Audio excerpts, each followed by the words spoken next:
همون نوده هایی که یا همون آبی که تو از همون گورستان و مزارها برای شفا میاری، الان که اونا شفا نیستن، تو همون کرته چرکین شوهر تا بشو، آب همو را بنوش، برای تو شفا است. آب همو برای تو شفا است.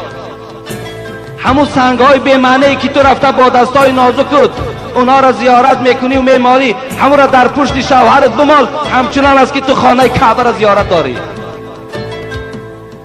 این از حرمت شوهر، این از به قدر شوهر رسیدن.